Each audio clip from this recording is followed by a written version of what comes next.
Merci de rester fidèle au programme du soir sur New Bienvenue si vous nous rejoignez dans ce numéro de l'invité consacré à la politique togolaise et essentiellement au MPDD, le mouvement patriotique pour la démocratie et le développement.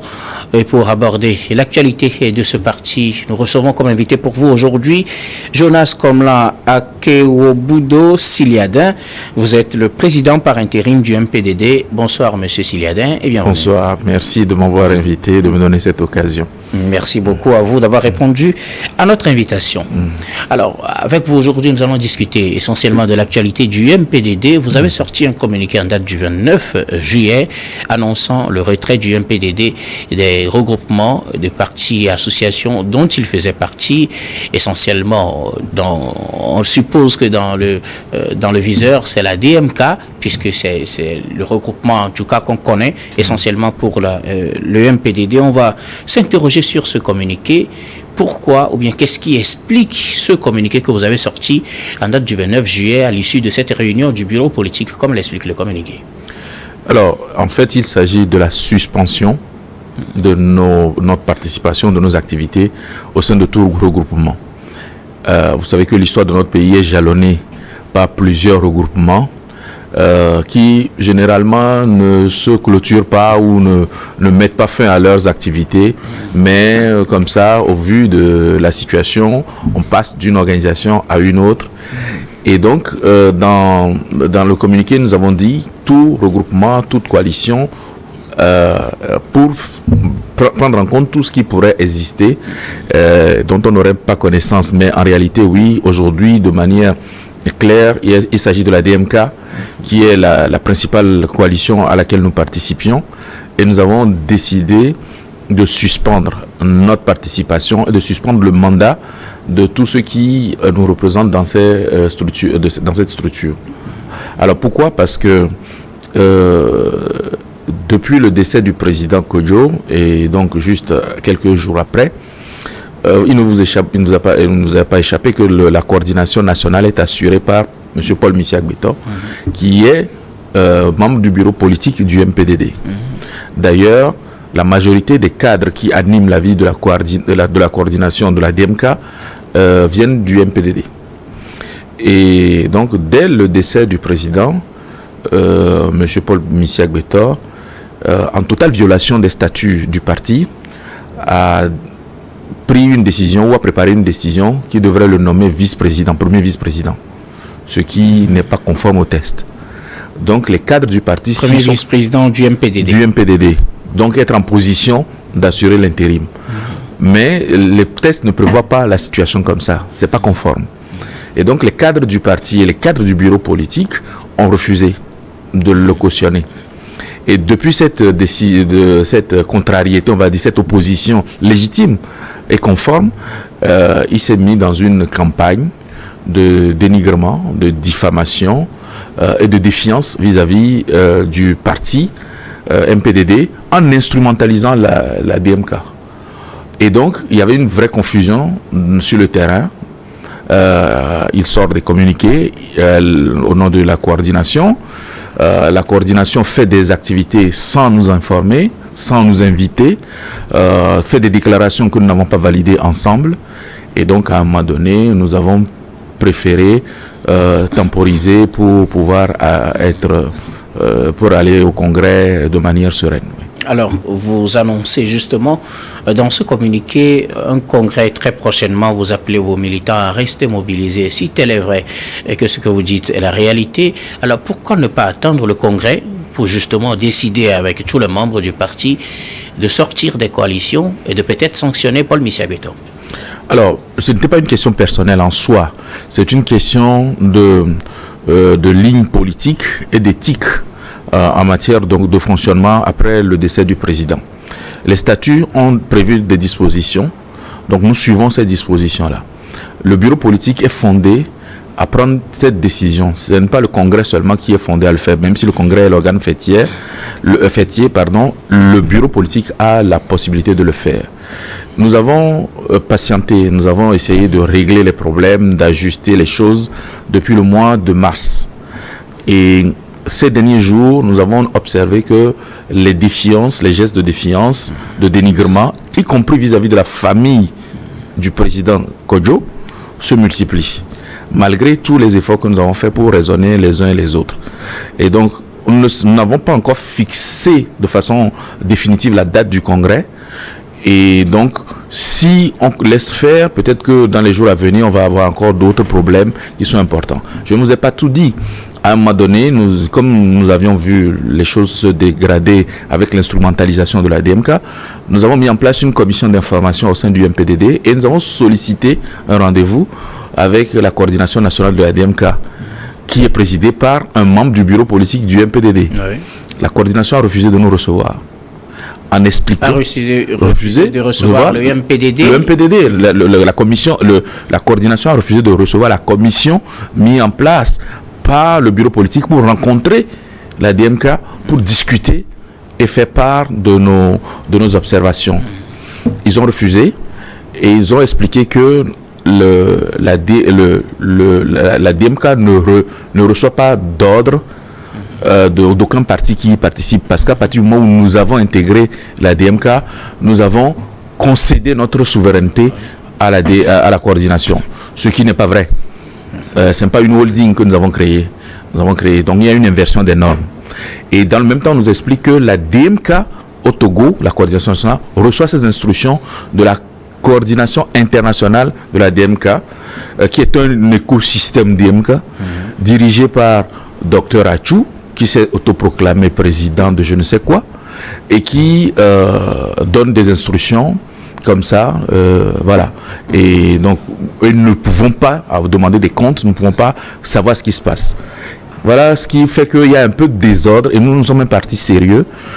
Nous avons des partenaires avec qui nous discutons, et dans ces cas-là, notre crédibilité en tant que parti républicain sérieux est très important.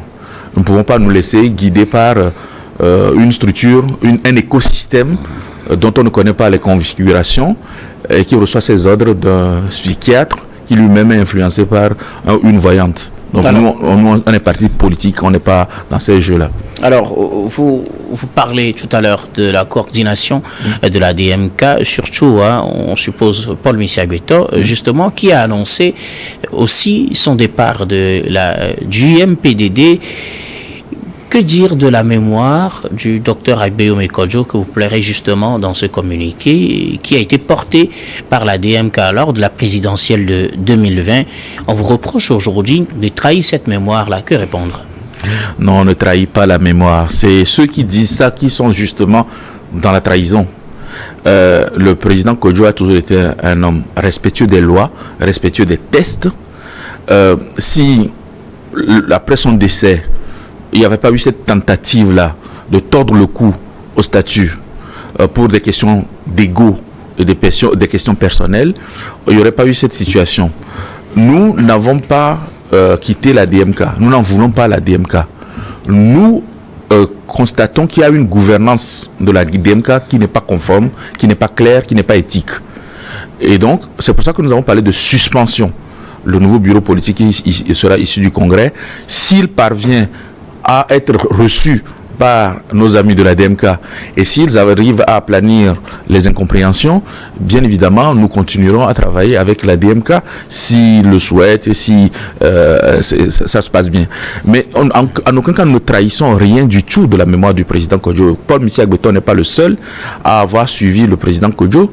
Il y a au niveau du MPDD des membres du bureau politique, Madame Mamouzou est là, il y a d'autres personnes qui ont suivi Batalé, Adjossou, on a d'autres personnes, Kalista qui est revenu de la Côte d'Ivoire qui est là, donc il y a beaucoup de gens qui ont suivi le président, qui sont au bureau politique. Il y a nos élus qui sont sur tout l'étendue du territoire, qui ne sont pas d'accord avec cette façon de faire de la DMK qui consiste à aller publier des communiqués sans aucune vérification et à jeter en pâture comme ça le nom du président. C'est pas nous qui trahissons. Ce que vous reprochez à la DMK, c'est de faire des communiqués sans votre avis avant de les publier? Déjà, pas que des communiqués, mais d'agir. Depuis la mort du président Kodjo, la DMK s'est arrogé les prérogatives d'agir sans consulter personne. Je vous donne un exemple. La veille politique a été organisée sans que moi, je ne sois invité. Personne ne m'en parle. La dernière conférence qu'ils ont organisée à la cité Mokokbo, nous étions ensemble tout le week-end pour accompagner un de nos collègues qui a perdu sa maman. Nous étions à Tchekbo tout le week-end. En tout cas, samedi, toute la journée. Personne ne nous a parlé de cette conférence. C'est lundi que moi aussi j'apprends sur les médias qu'ils tiennent une conférence. Et au cours de cette conférence encore, un de nos partenaires qui, au mépris de toute règle de courtoisie, reprend des allégations qui ne sont fondées sur rien et affirme qu'il y a un problème entre la famille Kodjo et la DMK. Comment voulez-vous qu'on puisse travailler comme ça? Parlons de ce problème, peut-être de ce supposé problème entre la famille Kodjo et la DMK. Que se passe-t-il réellement? Parce qu'apparemment, l'un des fils du président Kodjo aurait décidé de retirer la clé des locaux à la DMK. Que se passe-t-il réellement? Vous voyez, si je vous raconte l'histoire, vous allez en rire. Le siège du MPDD a été mis à la disposition de la DMK. Et depuis 4 années maintenant, c'est le MPDD, c'est la famille Kodjo qui paye les charges administratives et techniques et tout ça, les entretiens. Le MPDD ou la famille Kodjo? La famille Kodjo. Okay. Parce que le MPDD, le siège a été même mis à la disposition du MPDD par la famille, par le président Kodjo. Et donc, maintenant qu'il n'est pas là, c'est sa famille. Mais pendant qu'il était même en exil, c'est la famille qui payait les charges comme si le bien, et c'est pas comme si, puisque le bien leur appartient en propre. Donc pour les entretiens, tout ça. La famille allait jusque dans sa générosité à payer la secrétaire qui assure la permanence, qui ouvre les portes, qui les ferme, qui s'assure que tout se passe bien. C'est justement de cette secrétaire que ça c'est parti. La dame voulait partir en week-end pour des funérailles. Donc elle prenait ses congés. Or, le samedi, la DMK avait prévu une réunion. Et la dame a demandé dans l'après-midi à qui elle laisserait la clé parce qu'elle ne serait pas là samedi pour ouvrir les portes. C'est tout. Et donc, il a joint un des enfants qui lui a dit, compte tenu des problèmes que nous avons avec les voisinages, ne laisse la clé à personne. On te contactera pour te dire à qui remettre la clé. Point. Nous avons fini le bureau politique. Nous sommes partis. Mais Paul, pour anticiper, M. Agbeton, pour anticiper et aller voir cette dame pour prendre la clé. Parce qu'il considère, et il sait qu'il ne sera pas là. Mais la dame, par maladresse, lui dit non, on m'a dit de ne remettre la clé à personne. Mais on n'a pas dit nommément de ne pas remettre la clé à Paul. Il m'appelle dans la foulée. Moi, j'étais en route pour rentrer chez moi. Il me donne le problème et je lui dis, appelle directement Brice. Et pour comprendre. S'il y a un problème, parce que moi, je ne pense pas qu'il y ait un problème. S'il y a un problème, appelez directement Madame Kodjo, Alfreda, qui est celle qui gère tout avec nous. Et ils sont en contact permanent avec elle. Appelle-la, et s'il y a un problème, tu verras que ça va se décanter. Il n'y a rien, je ne pense pas. On a raccroché. 2 heures après, je lis le communiqué. Sans aucune vérification. Il n'a suivi aucune de mes instructions qui consiste à vérifier l'information auprès de Brice et auprès de Madame Kodjo. Il ne l'a pas fait, mais il part de ça, part du fait qu'on veut retirer la clé du siège.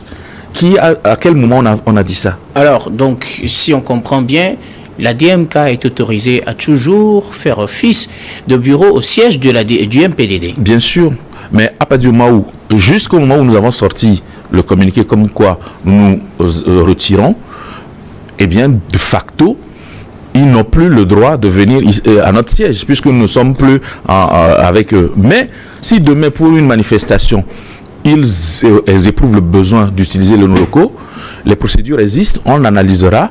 Si nous n'avons aucun programme, si nous n'avons aucune objection, si ce qu'ils veulent dire est conforme à la ligne que nous suivons, ils auront accès au siège. Est-ce là le début d'un divorce entre le MPDD et la DMK?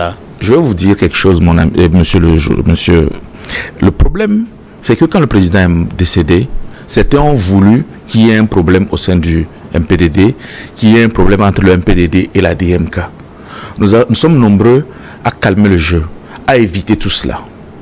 Nous avons pris des mesures. Nous sommes allés discuter avec les gens. Nous entendons sur les ondes qu'il se passe ceci, se passe là. Nous avons calmé les uns les autres. Mais ceux qui veulent qu'il y ait un problème, parce que s'il n'y a pas de problème, ils ne seront pas dans la lumière. Ils ne pourront pas faire leur show Parce que c'est des gens qui aiment le show, qui aiment des déclarations à l'emporte-pièce, qui aiment le spectacle. Donc si tout se passe bien, ils ne seront pas là. Il n'y a pas de clash, donc ils n'existeront pas. Donc c'est ceux-là qui continuent à créer des problèmes de toutes pièces où il n'y en a pas. Monsieur Paul n'a pas assisté à la réunion du bureau politique qui a pris la décision. Mais il n'y a pas de problème. Et lui-même, il a dit au secrétaire général qu'il ne sera pas là. Mais il a eu la courtoisie de m'appeler moi-même pour me dire qu'il serait en déplacement. Monsieur Paul Michel-Breton n'est pas venu nous voir pour dire mais moi je n'étais pas là, je ne suis pas d'accord, pourquoi vous avez pris cette décision, pour qu'on puisse lui expliquer, je n'ai pas participé au débat, même si ça n'enlèverait rien à la décision. Mais il sort, et c'est sur les réseaux sociaux que nous entendons qu'il a démissionné. Ce n'est qu'après qu'il écrit un courrier. Mais ce courrier-là, c'est une lettre ouverte. Ça n'est pas une lettre adressée au bureau politique. Déjà, vous voyez que les gens ne respectent même pas les procédures, les tests que nous nous sommes donnés. C'est pas sérieux. On n'a pas travaillé comme ça. Alors, Monsieur Siliadin, oui. Le MPDD annonce un congrès et très prochainement. Va-t-on assister à un revirement de situation, à une réorientation carrément du parti après la mort de son leader? Quelles seront peut-être vos visions et quelles seront les nouvelles orientations auxquelles on doit s'attendre? Le MPDD est un parti républicain qui a vocation à gouverner, à être dans le vrai, dans la politique. Nous avons nos statuts, les préambules de notre statut disent que nous sommes un parti républicain. Nous sommes un parti disposé au gré des intérêts du peuple togolais et dans cet intérêt seulement à faire toutes les alliances nécessaires pour permettre au Togo d'ancrer la démocratie et de travailler de manière efficiente pour le développement du pays. Ça, c'est écrit dans nos tests. Et c'est rien que ça que nous allons suivre. Vous êtes disposé à travailler avec tout le monde? Tout le monde. Pourquoi? Parce que distinction? Sans aucune distinction. Pourquoi? Parce que c'est une erreur de croire qu'un parti doit avoir des amis ou des ennemis. Un parti doit avoir des objectifs et suivre ces objectifs. Et au gré des circonstances, les alliances qui permettent d'atteindre mieux ces objectifs doivent être faites. On ne peut pas rigidement au départ dire celui-là c'est mon ennemi, celui-là c'est mon ami. Comment on peut travailler comme ça? On ne peut pas. Il faut avoir ce courage-là de dire que nous avons des objectifs. Le Togo doit être une république. Le Togo doit être démocratique. On doit travailler tous ensemble pour le développement du Togo, pour le bien-être des populations togolaises, pour faire en sorte que la richesse qui est créée profite à tout le monde et qu'il n'y ait pas qu'une minorité qui accapare la richesse du pays, comme le chef de l'État lui-même l'a constaté. Il faut qu'on fasse en sorte que dans le pays, il y ait la paix, il y ait la sécurité, que le Togo puisse trouver et garder sa place importante dans la sous-région et au niveau continental. Ça, ce travail-là, c'est l'intérêt de tous les Togolais. Le Togo à tous les Togolais, dans la paix, dans le respect des institutions, dans un esprit républicain. Et nous ferons toutes les alliances nécessaires pour y arriver. Et nous ne cherchons pas à plaire ou à ne pas plaire. Nous cherchons à être utiles. Point. Merci. Justement, en cherchant à être utile, j'entends s'entendre à ce qu'un beau jour, le MPDD nous annonce plutôt peut-être une alliance avec le parti Unir, par exemple. Moi aussi, j'ai entendu ça. D'ailleurs, c'est ceux qui... C'est une question que je pose. Okay. Il y en a qui ont dit au sein du parti que nous nous préparons à faire une alliance avec Unir. Je ne sais pas d'où leur est venue cette idée. Peut-être qu'ils l'ont tenté eux-mêmes dans le passé. Est-ce une possibilité à exclure? Parce que si on suit votre raisonnement, vous n'excluez rien. Ça ne peut pas être exclu. Pourquoi ce serait exclu? Justement, d'après ce que je viens de dire, Unir est un parti légal. C'est Unir qui est au pouvoir aujourd'hui. Nous sommes tous d'accord que ce n'est pas de la même façon qu'il gouverne le pays. Justement, votre président, avant sa mort, a toujours réclamé une victoire en 2020. Si par mégarde il arrive que le MPDD s'allie avec le parti uni, ne serait-ce pas une trahison de sa mémoire? Non. Parce que quand le président a réclamé sa victoire, c'est sa conviction personnelle. Pas celle du parti? Si, aussi, parce que le parti était convaincu sur la base des éléments que nous avions, que nous n'avons pas tous les éléments, parce qu'il s'est passé ce qui s'est passé, que nous serions probablement les vainqueurs de cette élection. Seriez probablement? Probablement. Parce que quand vous n'avez pas la totalité des preuves, quand vous n'avez pas la maîtrise des faits, en politique, il faut savoir raison garder. Mais entre la raison politique qui engage toute une institution et le sentiment ou la conviction qu'un homme qui s'est présenté devant le peuple peut avoir à titre personnel, il peut y avoir un petit écart. Et ça, c'est une question et c'est l'écart émotionnel, affectif et de profonde conviction. C'est différent. Et nous ne trahissons pas la mémoire du président Kodjo parce que pourquoi il est allé aux élections? Pourquoi il tenait tant à gouverner, à diriger le Togo? C'est parce qu'il pense qu'il y a une autre façon de faire les choses. De faire en sorte que les Togolais puissent conjuguer, tous les Togolais puissent conjuguer 3 verbes au présent de l'indicatif. Se soigner, s'éduquer, se nourrir. Et ça, aujourd'hui, malheureusement, il n'est pas là. Il y a une crise qui a prévalu jusque-là. Mais il faut passer à autre chose maintenant. Même si c'est difficile à entendre, même si c'est difficile émotionnellement à accepter, à partir du moment où le président Kodjo n'est plus de ce monde, nous devons, nous, avoir le courage d'ouvrir une autre séquence. Et dans cette séquence-là, c'est à nous de trouver toutes les imaginations nécessaires, de mettre en œuvre toute l'énergie, toute l'efficacité nécessaire pour parvenir à l'objectif du parti que je vous ai cité tantôt. Et nous n'excluons rien. Vous n'excluez rien, ça veut dire aussi que vous pourrez collaborer avec d'autres partis d'opposition. Et pourtant, en 2020, avec l'avènement de la dynamique Monseigneur Podjoro, le MPDD s'est mis à dos certains partis, essentiellement l'ANC, qui est toujours sur le terrain, et avec un regroupement d'autres partis qui, après aussi son parti, créé la DMP. Okay. Alors, finalement, on se dit que ce n'est plus le grand amour entre le MPDD, ou du moins la DMK, et la DMP, et aussi la DMK, avec le MPDD y compris, et l'ANC. Pensez-vous pouvoir vous retrouver facilement dans cette opposition diversifiée où vous n'avez plus pratiquement d'amis groupois sur la scène politique? Le congrès, justement, va aborder toutes ces questions, on va échanger de façon ouverte. Je vous ai dit tout à l'heure que nous ouvrons une nouvelle séquence, sans trahir quoi que ce soit. Le MPDD n'a jamais eu vraiment d'amis ou d'ennemis. Nous avons, et c'est ce que je vous ai dit, nous avons toujours suivi nos objectifs. Parfois, ça a été ambigu pour d'autres. Je l'ai dit même dans l'hommage que j'ai rendu au président Kodjo. Certaines décisions qu'il a prises ou qu'il a incarnées ont pu être mal comprises. On n'a pas à rougir de ça. On en a conscience. Et nous sommes des gens courageux. Nous regardons l'histoire en face. Donc, nous disons à tous nos amis de l'opposition, amis ou pas amis, à tous les partenaires de l'opposition, à commencer par l'ANC, que nous ouvrons une nouvelle séquence dans laquelle nous sommes disposés à travailler avec tout le monde. S'il y a des difficultés, s'il y a eu des offenses ou quelque chose qu'ils peuvent considérer comme rédhibitoire, nous sommes prêts à en discuter avec eux et à passer l'éponge. Parce que c'est dans l'intérêt du Togo que nous puissions, tous les acteurs politiques, nous entendre sur l'essentiel.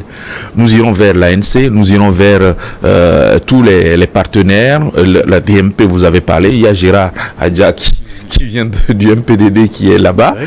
Il y a Madame Adjamagbo pour qui j'ai beaucoup d'admiration pour son courage, pour son réalisme politique.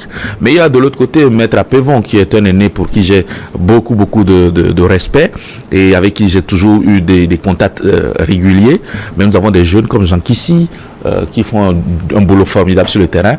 Nous ne voyons pas pourquoi nous ne pourrions pas trouver des accords ou des alliances avec ces gens-là pour redonner un nouveau souffle au combat démocratique. Jonas Siliadin, vous êtes le président par intérim du MPDD, le mouvement patriotique pour la démocratie et le développement. Je rappelle que le président, c'est feu Dr Agueyome Kodjo. Pensez-vous que les propos que vous tenez aujourd'hui, s'il était vivant, il les tiendrait en ce moment précis?